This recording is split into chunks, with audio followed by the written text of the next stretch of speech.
Today is the day we talk about the Tier 8 autoloading heavy tank for the brand new line in Update 8.0, the M-III-Yoh. Now, I've actually been very excited to talk about this tank, as I've enjoyed this vehicle quite a bit. I would definitely have to say that this is my favorite out of the line, with the 3-shell autoloader dealing 930 potential damage, and as well, its great accuracy, decent penetration. When you add all these things together, it does make it a very flexible and as well enjoyable tank. I kind of think of this as like a free version of the Emil 1951.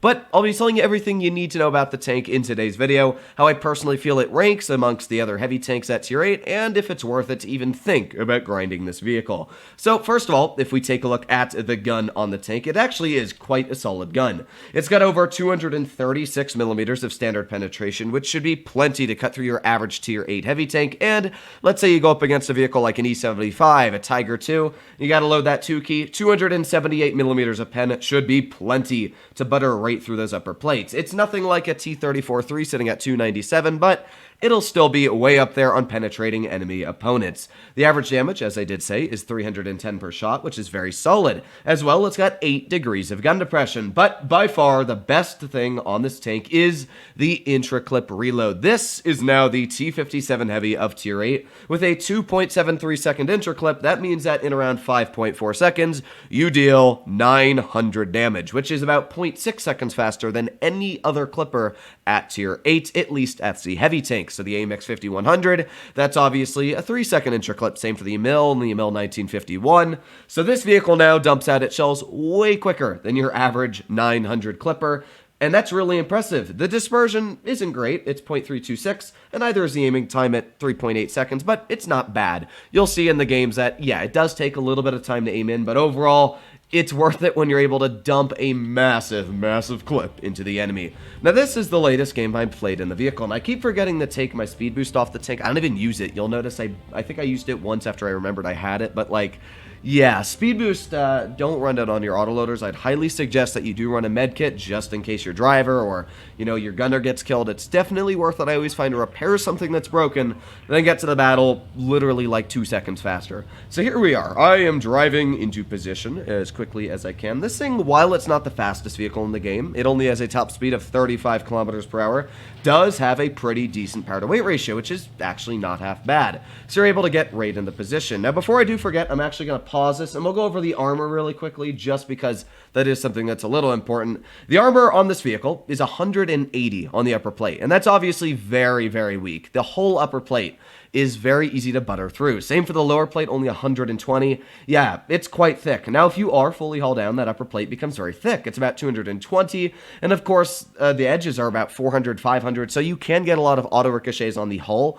But what I would suggest is just hide it. You'll notice on the second game I play in Himmelsdorf, I completely hide the hull armor, and that's practically what you have to do because it really doesn't have any. Now, the turret is very strong. The outer edges of the turret range at 300 to 350. The weakest part is the turret cheek, ranging at 224 and 200 millimeters there. Yeah, this tank does not have the most armor. In fact, far from it. It's quite a weak vehicle if you did want to try and take it out, which isn't great for the tank, but at the same time, it still is a very strong vehicle because of this right here. 1, 2, and we're getting that third shell out. Bippity boppity boop. That is 999 damage pulled out in a matter of 5.4 seconds, and that is what makes this vehicle very strong. And with that decent clip reload of 20 seconds, we're already halfway there. So yeah, I actually do enjoy playing this vehicle. It's quite fun. That quick clip reload. Man, I always try to say click. I don't know, it just gets stuck in my mind. But here we go again. We got that KV4. There's 1 shell into his lower plate. Here's 2. And even though he's going to angle his rear out a little bit, I'm going to actually load a heat shell right into his lower plate. Now, with a 3-shell normal shot, maybe with a 3-second intra-clip for, let's say, an AMX 5100, I definitely would not have been able to pen that shot on the KV4. So that is an example where having that little bit of a quicker clip is definitely better on many scenarios, and there's obviously no drawback to it. It's not like you're losing something to gain that extra time. Here we go. I've got that IS-3. Now you can see him aiming for his track wheel. I want to track his tank, and there you go. We've tracked him. He's not able to back up, and because of that, Perfect, just able to get that second shell into him as well. So we're now just sitting shy of 3,000 damage, and it doesn't even seem like you pick up 3,000 that quickly, but that is how quickly this vehicle is able to rack out the damage. It is incredible. We've got an IS-2 Berlin here sitting at 850 hit points, and obviously with my 930 average clip, he should be a pretty easy clip. Now we did get a little bit of a low roll there, but that's all fine. We're going to get our second shell in, and man, is that a big low roll, but all we need is 265 to finish him off, and 265 shall come. Now we're at 3,800 damage. Like, this thing is a farming beast, and I really don't know what makes it so strong. I think it's really a culmination of everything. It's the fact that it's got decent mobility, the fact that it's got great penetration, a decent gun on accuracy, and that insanely quick clip dump. It is just good in every aspect, and that's what I really think it is. It doesn't need the armor to do well, because it doesn't rely on the armor. It relies on that gun, and you can clearly see here that we're sitting at 4,600 damage now. I'll skip ahead a teeny bit so that you don't have to wait for me to reload that entire clip, but here we are aiming at the AT-15A. I'm going to tap one shell into the AT. Teammate's going to get one into him, and then we're going to finish him off, breaking 5,153 damage. And the insane part about this game is a second class. So, what do I have to say about this vehicle after just watching the first game?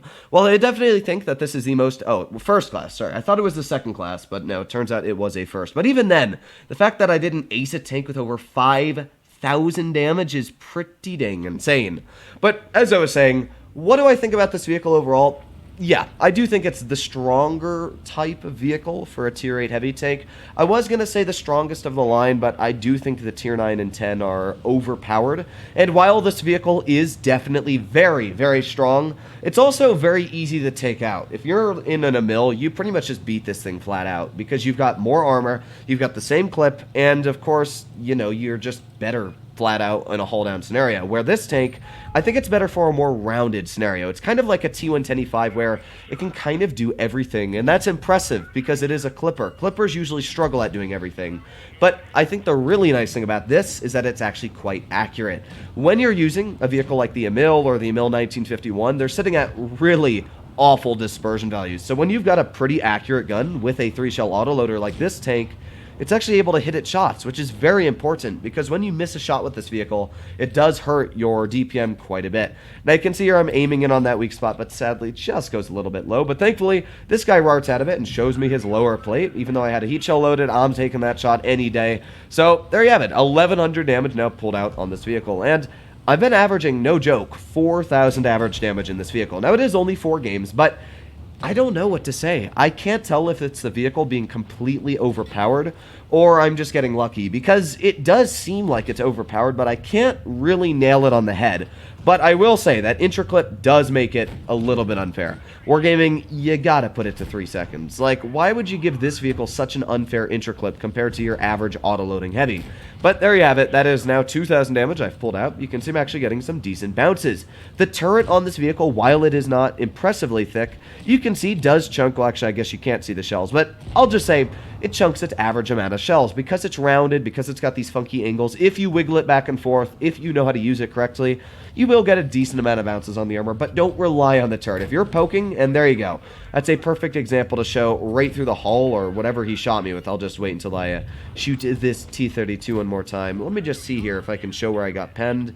I actually don't know again. I did get penned in the cupola, but I really don't know where these shots are pending. We've got one on the hull, and apart from that, well, actually, I think that was from the Defender, though. So, yeah, I got no clue. All I'll say is, as we saw, the turret's not ridiculously thick. That's a good example there. The T-32 just buttering through my upper plate. You're not going to bounce that many shells in this vehicle, so don't expect to. I'm going to load a heat shell on the T-32, finishing him off. While that upper plate buff on the T-32 is good, as I said in my video, it's not going to make a difference, as heat shells will butter right through it. So, yeah, it kind of sucks for that. Now, we've got the Defender Mark 1 here. That's one shell into the Defender. I was trying to get another out, but sadly my teammate went to rates in front. But hey, still got the shot out, so can't complain.